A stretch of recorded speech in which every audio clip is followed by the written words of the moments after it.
नमस्कार और स्वागत है आप सभी का हमारे चैनल स्वाजित पर। तो आइए चलते हैं भगवान और उनके भक्त की कथा की ओर। सुंदरपुर गांव पहाड़ों की तलहटी में बसा एक शांत और समृद्ध गांव था।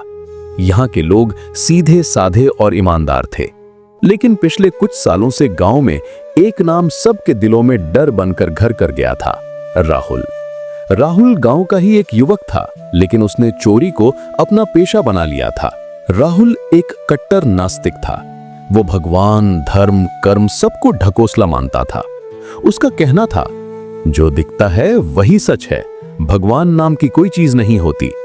उसके माता पिता की अकाल मृत्यु हो गई थी और बचपन से ही वो अपने भाई बहनों का पेट पालने के लिए छोटी मोटी चोरियां करने लगा था। समय के साथ ये आदत बन गई। गांव वाले राहुल से बहुत परेशान थे। कोई भी चीज सुरक्षित नहीं थी। अनाज, जेवर, पैसे, यहां तक कि मंदिर में चढ़ावा तक वो चुरा लेता था। गांव के लोगों ने कई बार उसे समझाने की कोशिश की, लेकिन राहुल पर कोई असर नहीं हुआ। एक दिन गांव के चौपाल पर एक बैठक हुई। सभी गांव वाले इकट्ठा हुए और राहुल की चोरियों से परेशानी की बात करने लगे। मुखिया ने कहा, यह लड़का तो हद कर रहा है। कल रात उसने पंडित जी के घर से उनकी पुस्तकें तक चुरा लीं।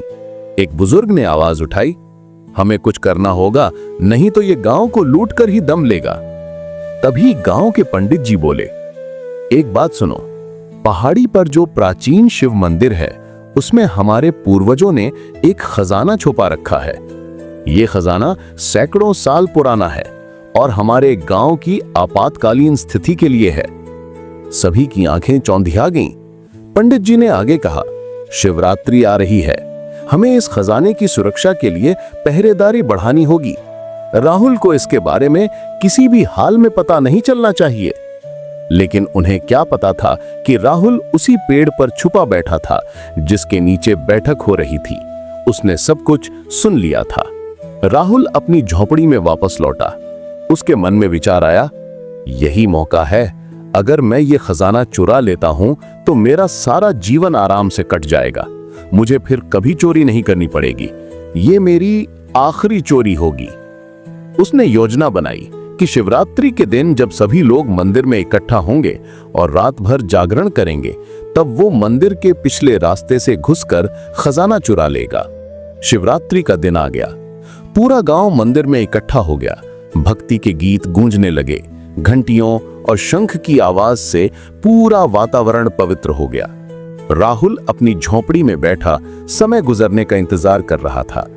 वो सोच रहा था, ये सब पूजा पाठ, भजन कीर्तन सिर्फ समय की बर्बादी है। असली चीज तो पैसा है, सोना है। आधी रात हो चुकी थी। गांव वाले भक्ति में इतने मग्न थे कि उन्हें किसी और चीज का होश नहीं था। राहुल ने काले कपड़े पहने और चुपचाप मंदिर के पिछले रास्ते से प्रवेश किया। मंदिर का आंतरिक भाग बहुत ही प्राचीन और रहस्यमय था। दीवारों पर प्राचीन मूर्तियां बनी हुई थीं। हवा में चंदन की खुशबू फैली हुई थी।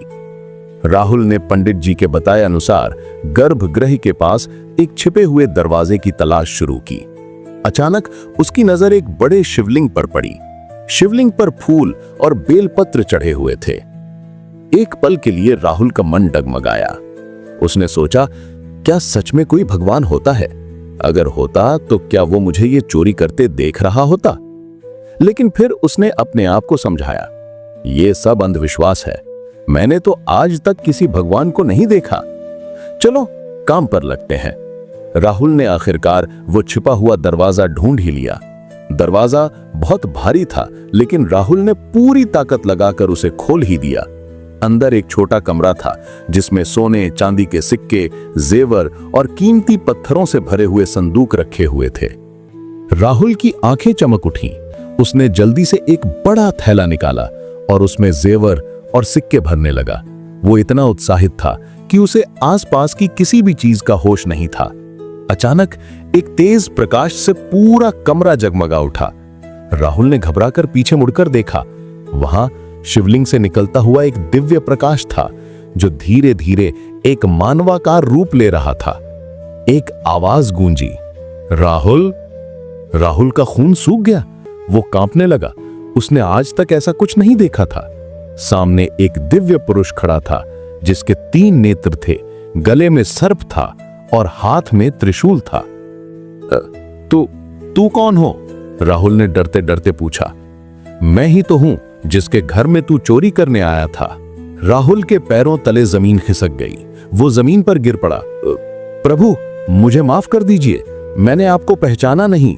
शिवजी मुस्कुराए। डरो मत राहुल, उठो। राहुल ने आंखें खोली। उसने देखा कि शिवजी का चेहरा क्रोधित नहीं बल्कि दयालु था। राहुल, तो आज तक मुझे मानता नहीं था, आज तूने मुझे देख लिया। अब तू मुझसे क्या चाहता है? वरदान मांग। राहुल हैरान रह गया। उसने सोचा था कि भगवान उसे सजा देंगे, लेकिन वो तो उसे वरदान दे रहे थे। प्रभु, मैं तो चोर हूं, मैं आपके मंदिर में चोरी करने आया था, मैं वरदान के लायक नहीं हूं। हर इंसान गलती करता है राहुल, जो अपनी गलती स्वीकार कर ले उसे मैं कभी दंड नहीं देता। मांगो, क्या चाहते हो? राहुल कुछ सोचने लगा। उसके मन में कई इच्छाएं आईं, धन, सुख, ऐश्वर्य। लेकिन फिर अचानक उसके मुंह से निकला, प्रभु, मुझे सच्चा ज्ञान चाहिए। मुझे ये जानना है कि जीवन का असली उद्देश्य क्या है। शिवजी की आंखों में प्रसन्नता झलक उठी। शाबाश राहुल, तूने सही इच्छा मांगी। सुनो तेरे सभी प्रश्नों का उत्तर। शिवजी ने कहा, राहुल, तू आज तक भौतिक वस्तुओं को ही सच मानता रहा है, लेकिन असली सच तो वो है जो दिखाई नहीं देता। जैसे हवा दिखाई नहीं देती लेकिन है, वैसे ही मैं हूं।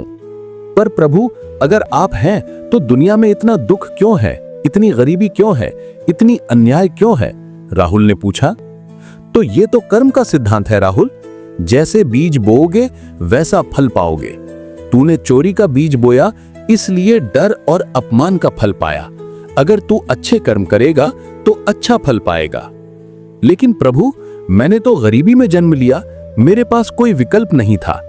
हर इंसान के पास विकल्प होता है राहुल। तूने गलत विकल्प चुना।